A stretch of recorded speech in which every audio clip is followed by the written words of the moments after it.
はい、EB です。いつもご視聴いただきましてありがとうございます。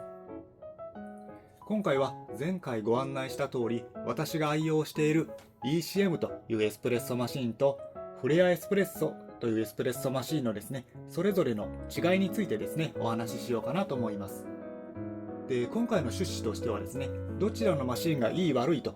いうわけではなくて、それぞれですね、ECM はこうだけど、フレアはこうだねとか、各マシンの特徴であったり備わっている機能の違いや、あるいは使い倒してきたからこそのどういう時にどちらの方が向いているのかなという使い勝手みたいなところを中心に解説できたらなというふうに思っています。なので、ECM のですね、私の持っているモデルというのは今はですね、あまり販売されているところは少ないのかなと思いますが、そのあたりのですね、家庭用の機種であるとか、あとはフレアエスプレッソを検討されている方のですね、何かの参考になりましたら嬉しいです。で、フレアエスプレッソ58プラスのですね、1年使ってきたリアルな感想という動画も一つ前にアップしておりますので、フレアエスプレッソに関してはですね、そちらの動画も合わせてご覧いただけたらと思います。あとですね、今回の大前提として家庭用のエスプレッソマシンをベースとした内容となっております。私が自宅で日々使ってきた上でですね、感じたこと、そして感じながら使っていることになります。業務用の話ではないということと、そもそもですね、業務用の場合にはこういった使うマシンがですね、対象とは異なるかと思いますので、その点も最初にご理解いただけたらと思っております。今回ポイントを絞って全部で3つ挙げていきます。いろいろとポイントはあると思いますが、まずは3つにしてですね、もっと語りたい内容が出てきましたら、もしかしたら続編も作るかもしれません。で、まず1つ目はですね、マシンがちゃんと使えるまでの起動時間についてです。自宅でエスプレッソを入れるシーンを思い浮かべていただけたらと思いますが、もちろん人それぞれの時間帯で入れると思うんですが、私の場合ですと、朝起きて朝食時であるとか、ランチ後、3時のおやつの時、または夕方のですね、もう一頑張りするという時などに入れております。もちろん休日とかですとずっと家にいる時なんかは自宅でスケジュールが立てやすいですので、そんなにですね問題ではないんですが、学生の方でもお仕事されている方でも朝起きてから家を出るまでの間にエスプレッソを入れるシーンが考えられると思います。で、私のようにですね初老を迎えると朝起きるのはだんだんと苦ではなくなってくるんですが、多くの方はですね朝の身支度にバタバタとされているかと思います。そしてエスプレッソを入れるとなりますと、わずかではありますが少しまとまった時間が必要になります。そんな貴重な時間帯に、ECM の場合はですね、最近はですねもっぱらスチームの機能を、使っておりますが、マシンが完全に温まり準備ができるまでにだいたい15分とか20分以上は当たり前にかかってきます。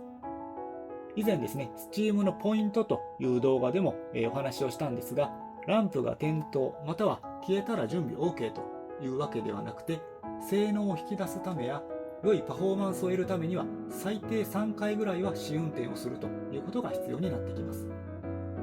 そうすることでやっとちゃんとした性能が出せる状態になりますが、それまでにかかる時間帯がだいたい15分から20分ぐらいということになります。これもマシンのサイズやリソースにも依存すると思います。大きなマシンになってくると温まるまでにもっと時間がかかるケースも考えられます。一方でですね、フレアエスプレッソの場合は前回の動画でもお話しした通り、だいたい5分程度で完了します。今説明した比較はですね、ECM がスチームの、機能で、フレアエスプレッソがエスプレッソの抽出ということで、比較ポイントを少しずらしてお話ししましたけれども、 ECM の場合もですねエスプレッソの場合でも、少し時間は短くなりまして、それでも10分から15分ぐらいかかるというふうに考えますと、フレアエスプレッソの2倍程度はかかるということになります。朝の忙しい時間に美味しいカフェラテを飲むためにはこれぐらいの時間が必要となります。とはいえですね、ずっとつきっきりでマシンの前にいる必要はありませんので、朝食や他の準備をしておけばいいですので、工夫次第では調整できるはずです。で、それよりも毎朝ですね、うまっと言いながらですね、カフェラテを飲めることに感謝しかありません。はい、ということで、一つ目はですね、マシンが使える状態になるまでの時間についてということで、ある程度時間が必要なのが ECM。 これは他のメーカーの中クラス以上のマシンであればおそらく同じか、あるいはそれ以上のですね時間がかかる可能性もあります。より短時間で手軽に使えるのがフレアエスプレッソということになります。続いて2つ目は、それぞれの最大の特徴でもある電動かレバーによる手動かという点についてです。慣れという点が大きいとは思いますが、エスプレッソの抽出の精度という点において、例えばですね、初めてのエスプレッソを飲むという方に1杯しか提供できないという条件で、どちらのマシンで抽出したエスプレッソを出しますかというふうに聞かれますと、現時点では私は ECM を選ぶと思います。やっぱりですね、人の手がですね、加わってきますので、手動というのはほぼ同じ操作ができるんですが、どうしてもブレというのが生まれてきます。で、そうなった時に1杯だけという条件であれば、ブレる要素が少ない ECM で提供したくなるのかなというふうに現時点では個人的に思っております。味はですね、きっと飲み比べないとわからないと思いますし、フレアエスプレッソが満足できない抽出となるかというと、決してそんなことはなくてですね、美味しいのを入れることはもちろん可能です。ただ、1杯だけ提供するという条件では、個人的には安定感のある ECM になると思っています。逆に抽出精度という観点ではなくて、抽出の楽しさという観点では、前回の動画でもお話しした通り、私はフレアエスプレッソを選びます。フレアエスプレッソ58プラスを選んだ理由の動画でもお話ししておりますが、自分で全て調整して絞り出しているという工程とか感覚、これはですね、圧倒的にフレアエスプレッソの方が高くて面白いと思います。で、この2つ目のポイントでですね、私の環境下では先にですね ECM を使用しておりまして、その後フレアエスプレッソを購入しましたので、手動の楽しさにですねフォーカスしておりますが、もしかすると先にですね手動マシンを使っていたからすると、自動の楽さとかそういった観点にですねポイントが移るかもしれません。ということで、もしですねエスプレッソを検討されている方がおられましたら、自分でどんな風にエスプレッソを入れていきたいのか、普段の生活の中に取り入れていきたいのかというのを想像していただいて、それをですね一つの柱として検討いただくのも良いんではないかなと思います。続いて3つ目はですね、外観についてお話ししたいと思います。まず ECM のですね、私の所有しているシルバーカラーなんですけれども、今でこそですね、見た目もかっこいいと思っておりますが、一番最初に見た時はなんかごちゃごちゃしているように見えてしまって、初見ではですね好みではありませんでした。で、実際にショールームにですね見学に行かせてもらって、ずらっとこの手のマシンが並んでいるのを見た時にですね、これってかっこいいんだなというふうに認識を改めたことを覚えています。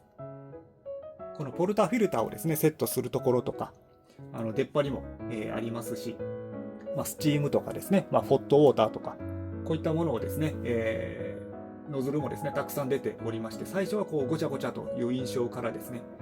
必要な機能がですね必要な場所にしっかりとした仕様でですね用意されてるんだなということに気づきました。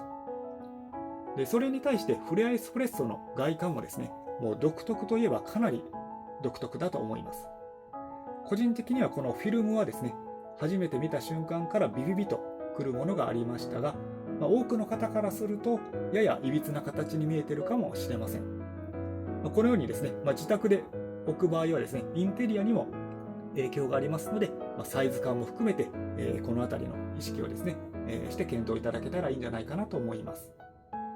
あと、実際に使ってみて感じたことはですね、本体のカラーについてはですね、シルバーでも黒でも白でも色はですね関係なく汚れますので、掃除がどうしても必要になってきます。で、特にですねこの ECM のようにですねシルバーの鏡みたいな仕様のものというのはですね、いろいろなものが映ります。普段エスプレッソマシンを使う分にはですね何ら問題ないんですけれども、こういった撮影をするときにですね、少し映ってほしくないものまでですね映ってしまうという場合もあります。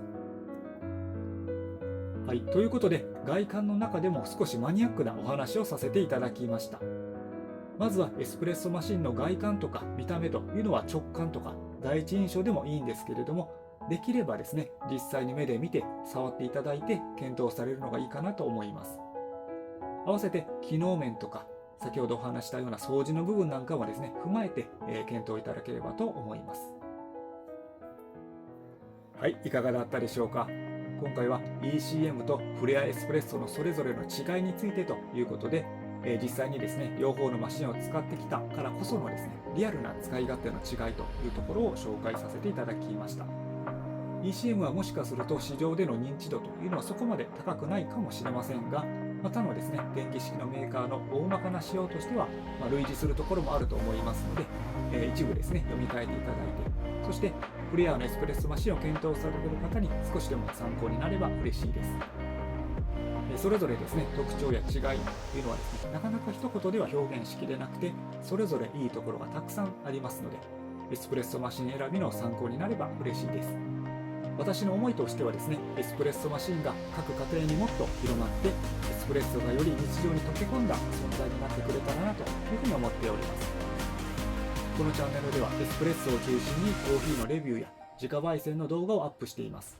エスプレッソ、そしてコーヒー好きの方はチャンネル登録、高評価、コメントいただけたら嬉しいです。それではまた次の動画でお会いしましょう。またね。